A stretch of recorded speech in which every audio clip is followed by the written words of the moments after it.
We are live. Hello, everybody. This is the Justice and Memory Project. The mayor assembled this team, which is the Leonardtown team, to work together on avenues of atonement outlined in the Leonardtown resolution. We have been working together since September of 2021. So with that, go ahead and start the meeting. And we always start the meeting with a moment of silence.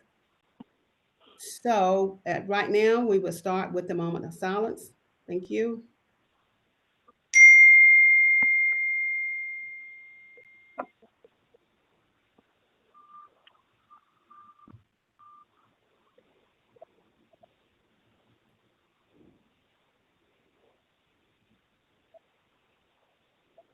Thank you.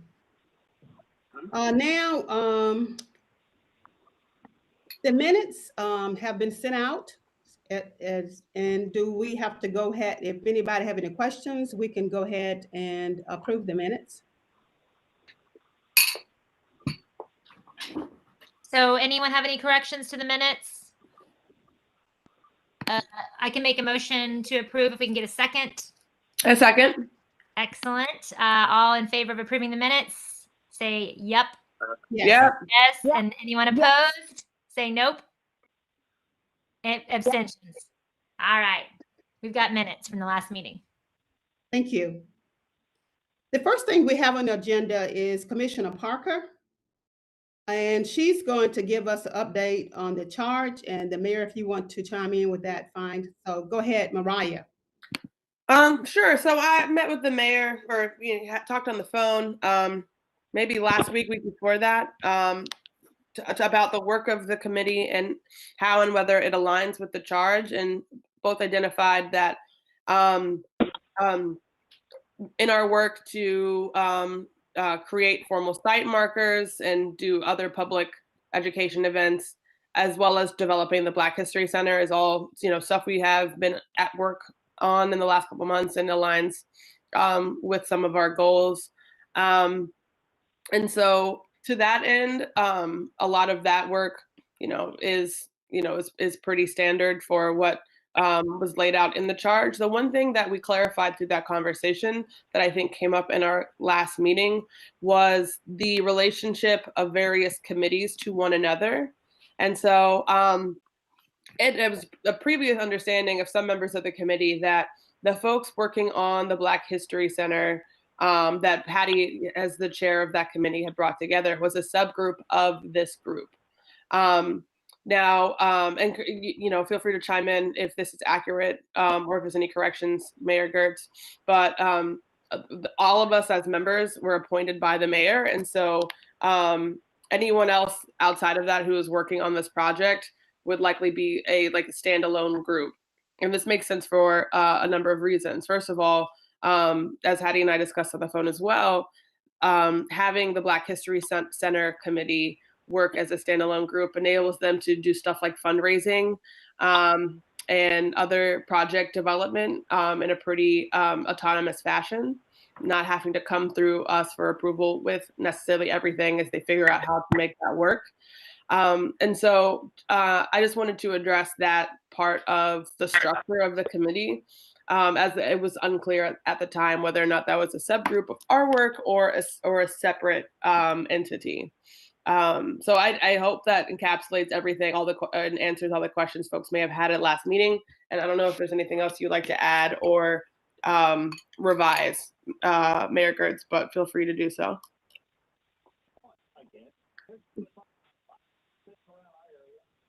You're muted.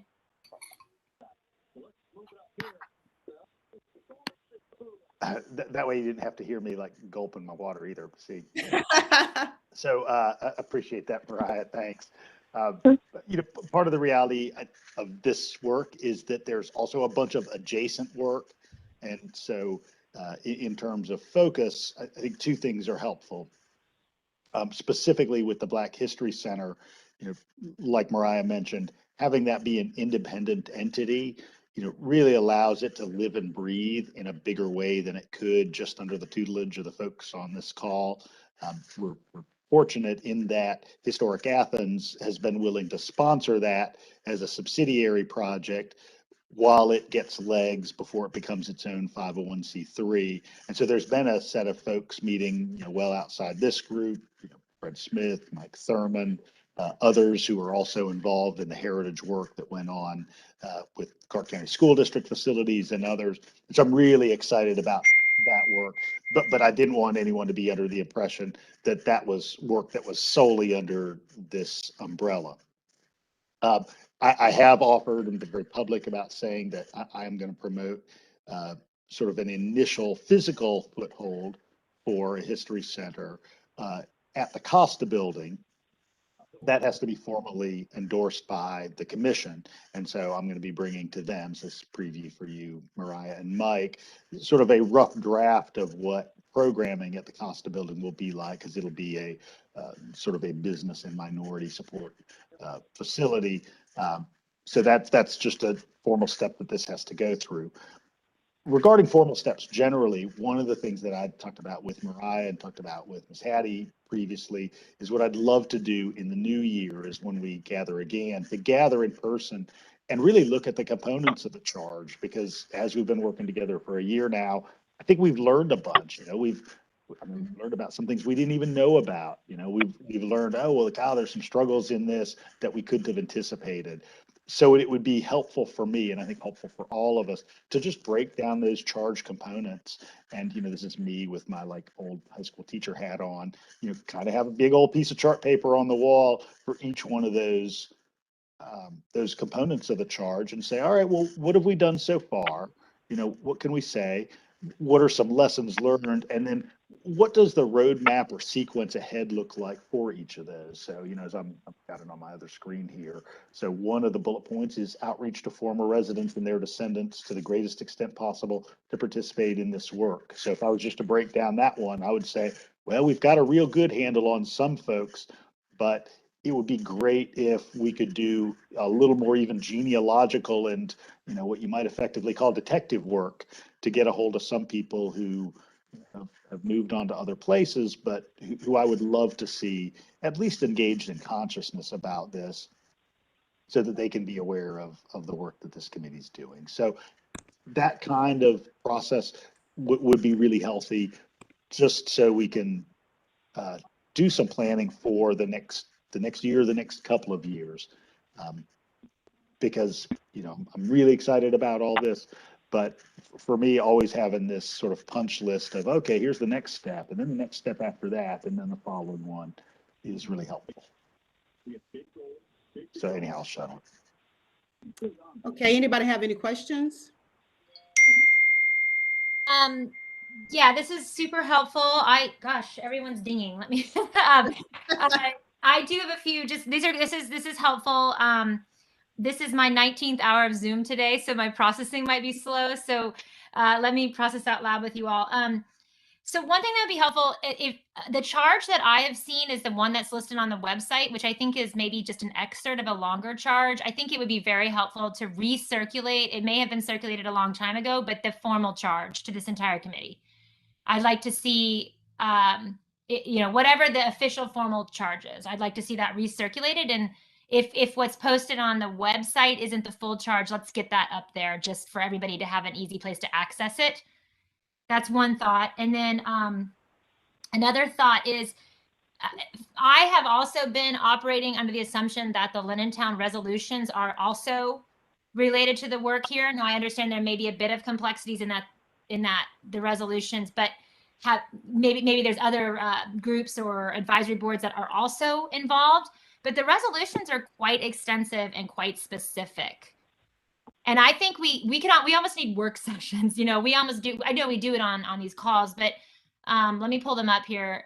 I mean, there's specific language, right? And I think so. For example, Section 5, the Unified Government of Athens-Clarke County shall seek partnership with the U.S. University System of Georgia to create and co-fund a local center on slavery, Jim Crow, and the future of Athens Black communities.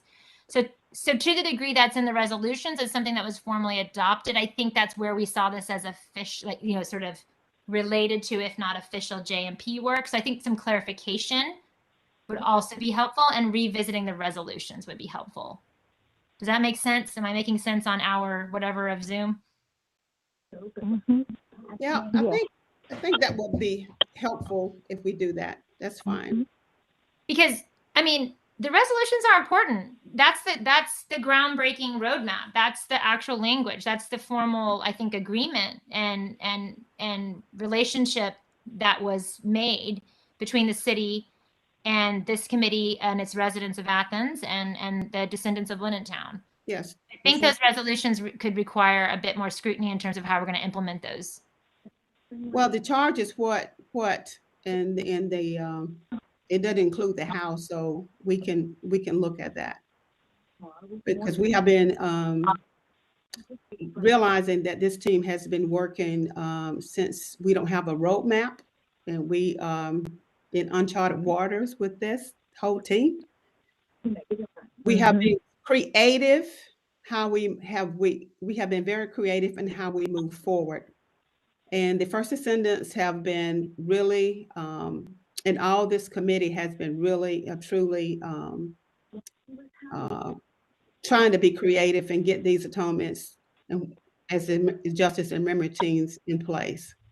With all our stumbling blocks and all our barriers, we have been trying to move forward at it's a pace that we can. So it would be good if we can have the work sessions to do that.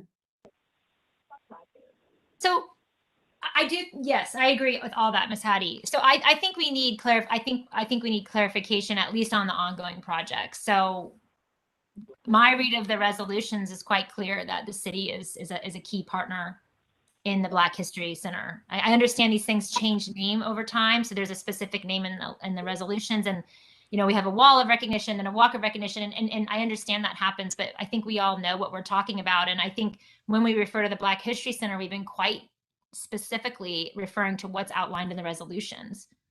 So anyway, and that's sort of complemented what you were saying, Ms. Hattie, like, because we're all trying to figure this out as we go along, that we're doing new and groundbreaking work. I think, I don't know. I don't know how we do this. I do think also these calls are hard because we're not all seeing each other and getting to share, you know, like space to look at whiteboards or handouts or whatever. But I guess I'll put a question. Is this committee, at least in some way, directly responsible for making recommendations on how to implement the Town resolutions?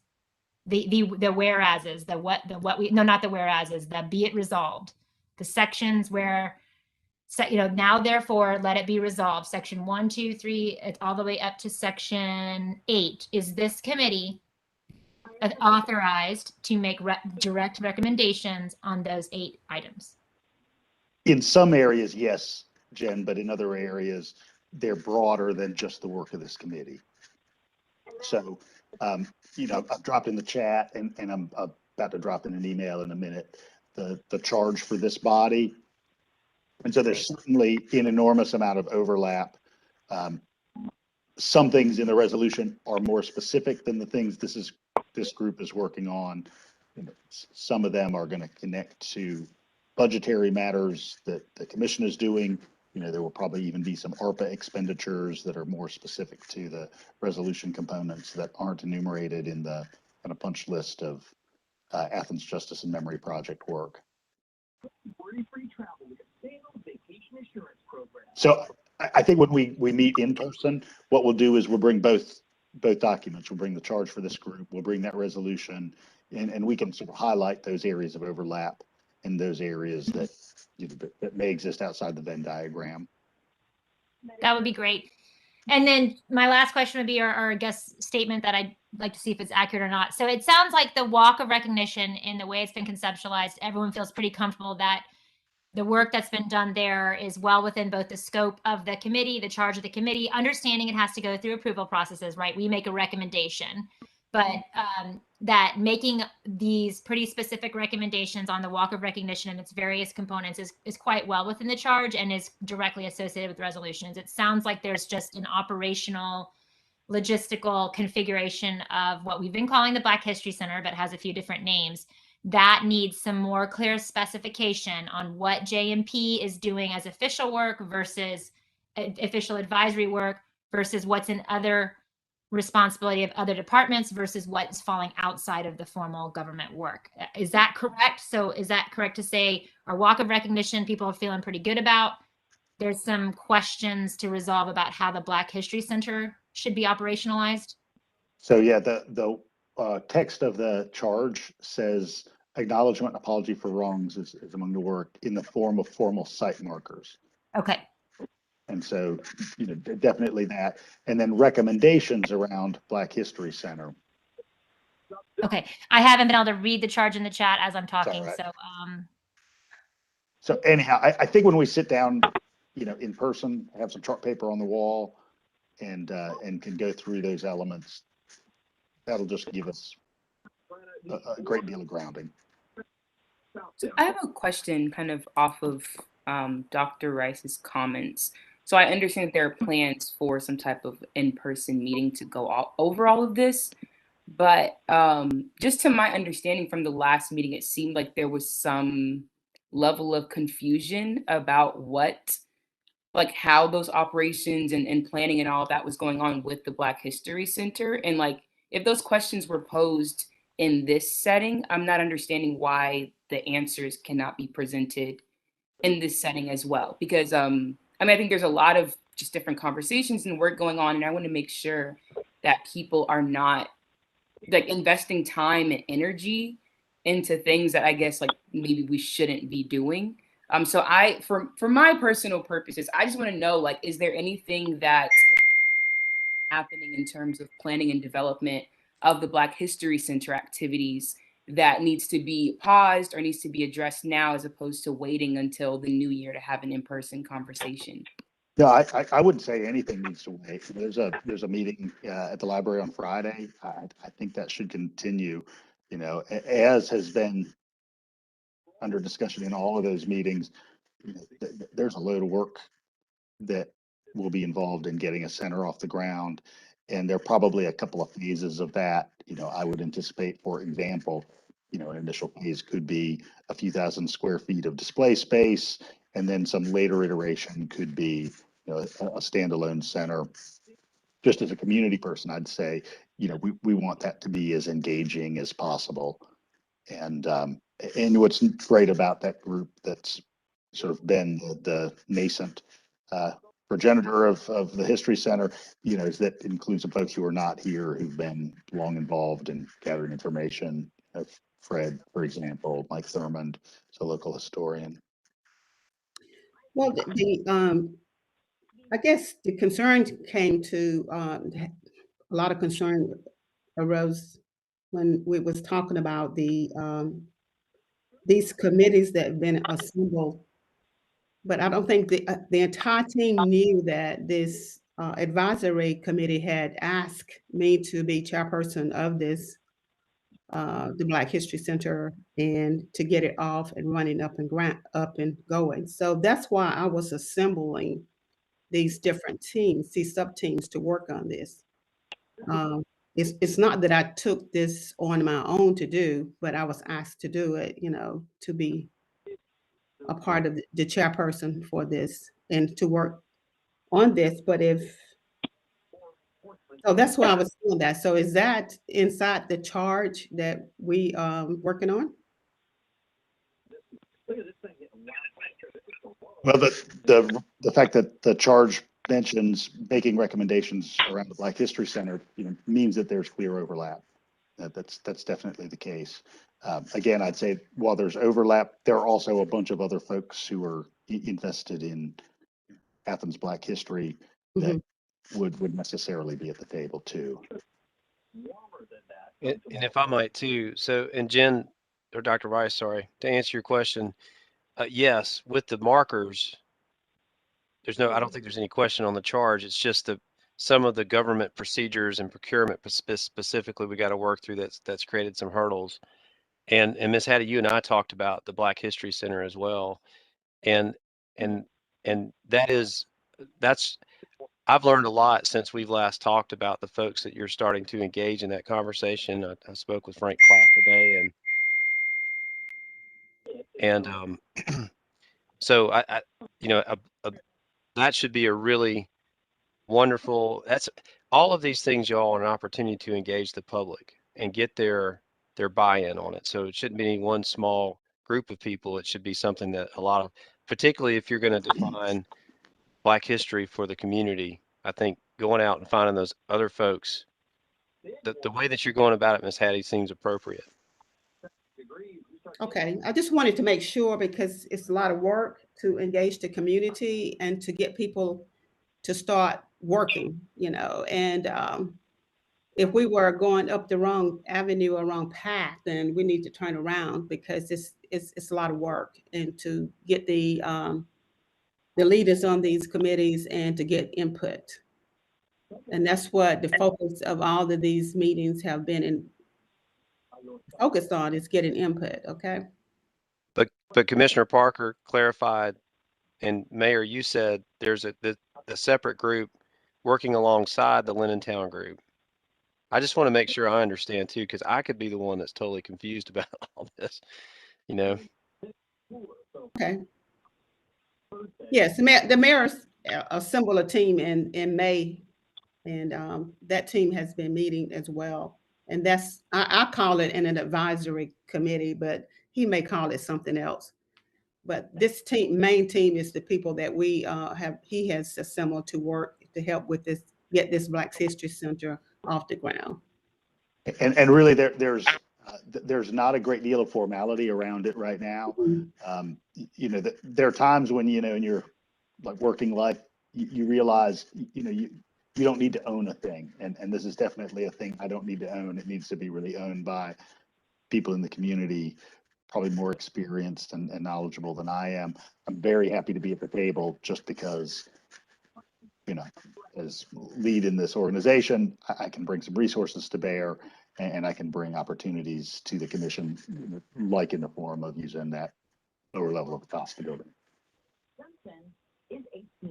Another clarifying question, is we're an advisory committee. Can somebody list off other committees that are of a similar formation? So for example, there's user groups. Those are advisory, but they have much more structure and formality than I've experienced on this one.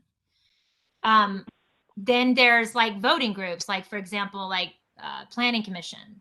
So they actually have authority.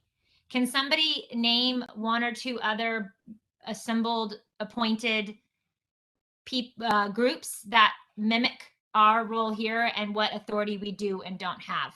That's unclear to me. So often there are project-specific groups that are assembled that are, sometimes they're time-bound and sometimes they're not. My predecessor had a group on gang violence that involved a lot of community stakeholders that did, it was kind of more research-focused and made recommendations around youth development. So that would be a good example. Another one that's in process right now is the safety team. And that safety and justice group is really making recommendations on preventative activities around violence, the kind of things that can be done to eliminate people's continuity of contact with the criminal justice system, and the kind of things that can be done to support returning citizens who've been previously incarcerated. So it's a similar body.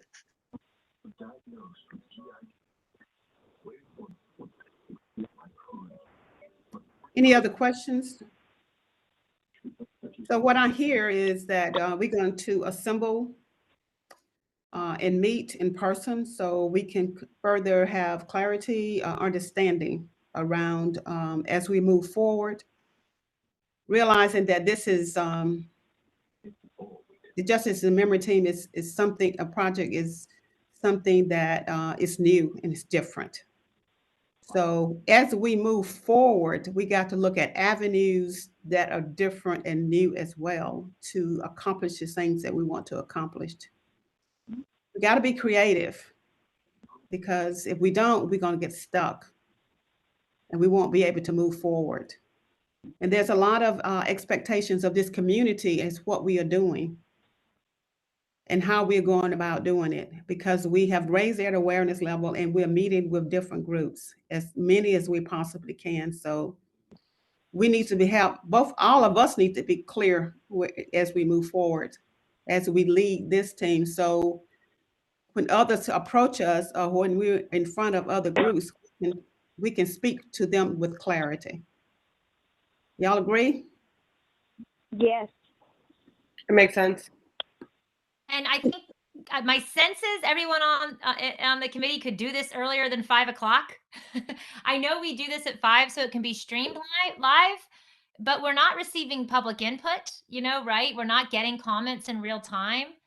And my sense is that I don't know everybody's exact schedule, but I think a day session for us for the committee to get a better understanding of how we understand our various activities, charges, authorities, and process that we could then share in one of these public meetings would be great, because we're 5 o'clock rolls around and people have lots of polls on them for dinner time, and I think we need to set aside the time when people don't have things pulling them other directions to do this. I think people that work, I know Charlene works, and I know. so I can't speak for these other people. I'm retired, so I know. Working, but I do this work. No, that's right, Charlene. I get it. Not everybody. I understand. We'll make it work. We'll figure it out. That makes sense. I don't know what day of a week. Maybe Fridays would be better for her than any other day. I think as long as I plan adequately, I can figure out a way to fit it into the schedule and talk to my supervisor about it. I think that's low priority, moving the time. I just guess I was trying to make the point that there's a lot of strategizing and discussing to figure out exactly what everyone's doing and how the pieces fit together. That doesn't necessarily have to happen at 5, but if that's the best time, that's the best time. I think we should stick with that. So I think that was a bit of a distraction, my comment, but we can think about it. We're talking about getting together in January, or? That's what I was thinking. I was thinking January, and we probably can get together at the library. If I can talk with Valerie Friday. Charlene, if you want, do you want to be at 3 o'clock versus 5? Charlene, did that help you on a Friday? I mean, it doesn't really matter for me for a Friday, because if I'm going to come to Athens on a Friday, then I just work remotely the entire day. So whatever works best for everyone else's schedules. Well, our meetings are every third Wednesday, so we'll have this group, this committee working on that for everybody that can get there on our next meeting. Okay, can we move on, or is everybody okay with that? That sounds good. Yeah. Okay. The third Wednesday, just for everybody, that's the 19th of January. Right. At 3 o'clock. We're saying 3 o'clock. We're talking about more of a work session for this group, like a longer stretch of time, maybe. Where we're hashing stuff out ourselves, as opposed to sort of providing. We're trying to gain an understanding among the people who are parts of this committee in various capacities, right? We would call it in my world the faculty retreat, and we always can't stand those. I mean, see what I'm saying? Is it a committee retreat or y'all do those on the commission, where you're trying to do some work with each other as opposed to public facing work, where we're trying to sort our own stuff out so that we can then get on the same page, and when we're doing these public meetings, be a bit more in sync with what we're doing. Is that what we're talking about? Is more of a retreat for this committee? I think it's with the treat, with understanding. Retreat. You can call it a retreat. I'm just trying to use different language to help us understand what we're doing in different modes. Yes. Okay.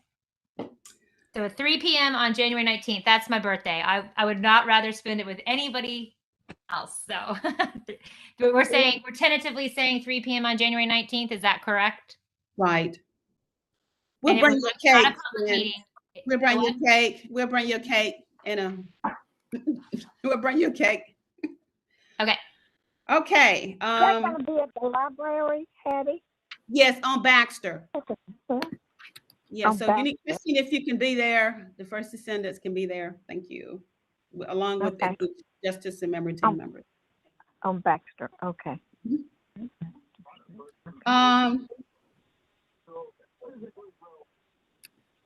Jen, you wanted to go ahead and talk about some of the things that you need, pressing needs right away. Yep. Updates. I just have a few here. For Walk of Recognition in its entirety, including its various components. So number one, the Mosaic Design graduate class is over. Just like that it started and just like that it ended. We had our final class meeting Friday, where all the students presented the work they've done in their various subgroups. They did an amazing job. We will forthcoming, as you all know, is a draft design proposal for the mosaic. The students have contributed a lot to that, and Lynn and I will work on pulling that together and polishing it for this committee to then talk about the design elements that are being recommended, do what they want with it, so that we could then revise that proposal to be our formal recommendation to the mayor and commission. We had a student group produce a video about what the Millentown Mosaic Project is. I cannot wait to share it with y'all. It was great. It was beyond what any of us could have expected, and they just wanted to do a few polishing things to it, and I will distribute that. And it's really a beautiful, neat, important document of what we did through this committee, through the class, throughout the semester. The students did great. I don't want to not say that enough. Lynn and I couldn't believe how well they did and how they delivered on all of the promises they made. They were constantly present, engaged. They understood the importance of the project. They took it quite seriously, and we'll be looking forward to sharing their work as it can be put in these various formats. A couple other quick notes. We, since the last meeting, were able to share ideas for the mosaic with a group of first and second descendants. It was a productive, very helpful meeting where several descendants were able to see draft designs, and we took feedback. We also last night were able to meet with ASALH, the Association for the Study of African American Life and History, and do the same thing with them. So we've not only had 2 workshops about the mosaic, we've now had these 2 events where we've been invited to go and explain what we've been doing, and they've all been very productive. So for really true community engagement activities have taken place in the span of basically 3 or 4 months on this mosaic. Okay. Last but not least things, we are still waiting for clarification on what the right-of-way is on Finley, because the right-of-way determines the size and position of the structure that will have the mosaic on top of it. We still need to get the RFP, request for proposals, out on the interpretive signage part of the Walk of Recognition. And we still need to talk about the position for the site supervisor for the installation of the mosaic when that comes around in, like, let's say summer or fall of next year. Those are the updates on Walk of Recognition. I can't wait to share what the students did. We need to, Blaine, do you have your hand up? Yes, ma'am. But I can wait till you're done. No, I was going to say something. Go ahead. Go ahead, Blaine. Well, and Jim, we can talk about this logistics offline if you want, but I had mentioned this to Hattie, about, we need to see the concept to understand the work that's involved, of course, and whether or not you think that we would hire, one group to do it all, the signage and help with the installation at one time, or if you think there's a staggered, if you want to go ahead and get the signage done, we could do it separately too. But there could be, it just depends on the concept, really. So, we can talk offline or we can talk about it now, however you want to do it. Is there any way that we can understand what the right-of-way is, Blaine? Yes, so thank you, Miss Hattie. So we've gone back, we went to the courthouse, we've looked, and there is a drawing back from the 60s that is not clear about the extent of the right of way. So we have forwarded that to university and to say, what is your understanding of it? And we're waiting to hear back from them. It could be that we need to survey it, just pay for a survey to go out there to understand exactly what the extent of the right of way is. and that's what I know right now. Okay, when you forwarded to university, did you give them a timeline? We just asked for some feedback, but I will follow up on that, Ms. Hattie, Okay. and see if they've determined anything. All right. That's on me. Well, thank you, because sometimes when you ask people to do things, then they don't, maybe. Sure. You got to project manage it, so. Okay, so if you appreciate that. And Manager Williams, we can talk about the components. Right now, the signs really feel separate because that's kind of as I learned off the lingo, a tip to tail project. We really want to contract that out, to an interpretive signage company with experience doing this kind of historical signage.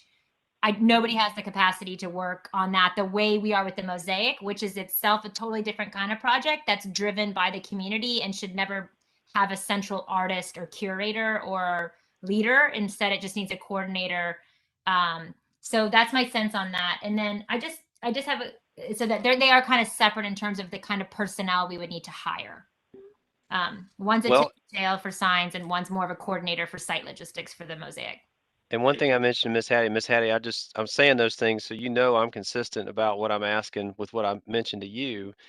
Will you include the concept in the RFP? Because I would wonder if some of the elements of the mosaic being picked up in the signage ties it all together. That was one thing. That works. So the graphic artist, whether it's colors or shapes or themes, yeah. That makes great sense to have it not seem like two separate things. It does need to be cohesive. Great point. Thank you. And then last clarifying question, is it standard operating procedure to consult a property owner on a right-of-way question? Well, and I'm glad to share what we found. It's just not clear that that it is right of way. It's a weird thing, y'all. I haven't seen anything like it, but the map right in that area where we show there's a box over the top of it that's not very well defined. And Jen, I'll go further because literally the minute before we got on this call, I got a text from an upset property owner because one of the companies that's laying this fiber optic throughout the community is laying it in the right of way, but their equipment had gotten on their property, and they're very upset about that. They didn't know about it. So I say we should, at least if we're going to do something. And obviously, but the reason we're doing this, Jen, is just to make sure that we're not, that we have a mutual understanding of who owns the property. And as I said, Miss Hattie, what we can do just to know once and for all, if we can't seem to understand with the university, is that we just have a surveyor. We pay a surveyor several $1,000s, go out there and lay it all out and tell us, yes, this is what we know about it. Okay. Thank you. Did that answer your question? Yeah, absolutely. I mean, I can tell you as someone who's currently having fiber optic laid all around my neighborhood, I can see that typically the right of way is 6 to 10 feet from a curb. Now, I understand that property has a longer history and has probably gone through different types of transformations, but it's interesting to me that the property owner is being consulted to help determine right of way. I understand you're just trying to get their opinion, but I mean, maybe I don't know if that makes a ton of sense in this case when No, it's fine. And I'm glad to share the map that we found so you can see.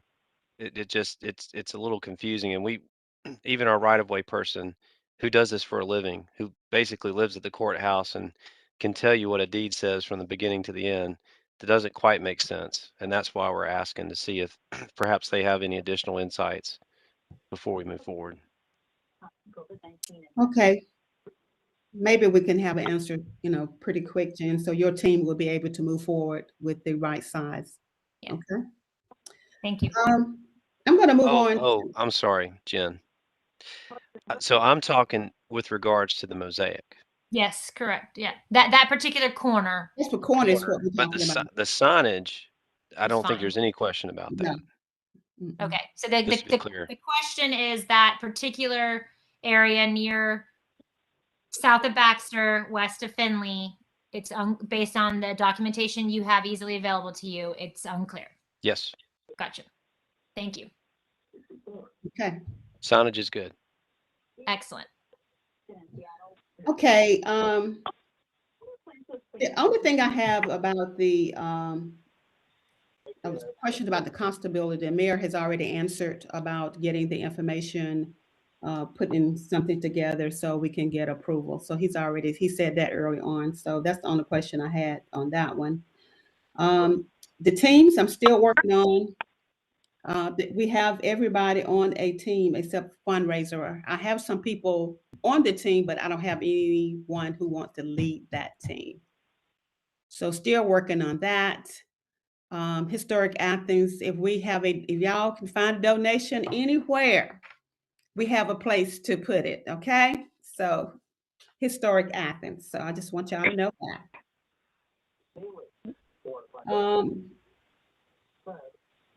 Any questions before I move on? We don't have very little anything. We have a few things left. We have the Leonardtown quilt, which is being worked on. It's been assembled.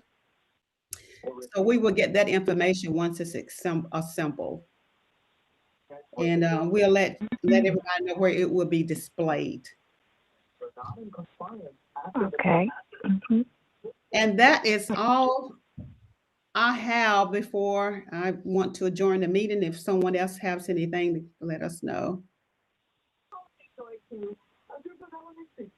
This was very helpful. Lots of information. Thanks everybody for all the work you're doing. Lots of clarification and updates. Yeah, thanks for asking the good questions, y'all.